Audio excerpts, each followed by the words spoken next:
Januari hari tu yang semua orang tahu, adik saya nombor 3 tu meninggal dunia. Dia meninggal dunia tiba-tiba aja main bola, kena bola tu dekat dada dia. Sikit tak kuat pun. Tapi nak jadi sebab. Umur berapa Ustaz? Masa tu umur dia 38 tahun. Oi, bahaya saya, bahaya saya. Nak masuk 39. Hati-hatilah. Masa tu anak kecil-kecil lagi. Jantung ke Ustaz bukan Dia kata serangan cardiac arrest kan, tiba-tiba. Dan yang tu adik yang agak rapat dengan saya lah. Semua cerita bolong-bolong ni buat dengan saya lah.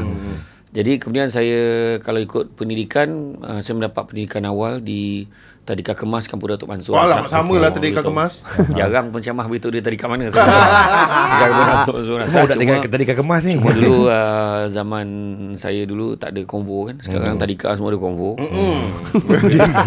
Dahsyatnya Tadika sekarang kan. Betul, nampak betul kan. Saya pernah dia panggil ceramah kan untuk majlis istiadat convocation. Aku ingat universiti. Rupanya Tadika. Kalau swasta kan. Rupa Tadika kena pakai sama kena pakai robe, pakai jubah dengan orang satu kerja pula kan.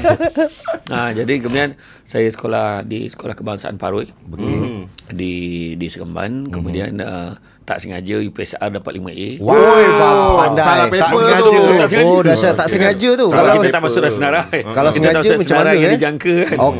Jadi lepas tu dapat sengaja meniru tu. Masuk sekolah sekolah rendah tak pandai meniru ni. Tak tahulah kalau keputusan orang lain tertukar dengan saya. Mungkin mungkin lah kan. Jadi lepas tu saya masuk Sekolah Menengah Agama Persekutuan Labu. Sebab Labu. Kemudian saya sambung lagi dekat SMKA Syekh Haji Muhammad Said di Seremban. Kedua di Seremban.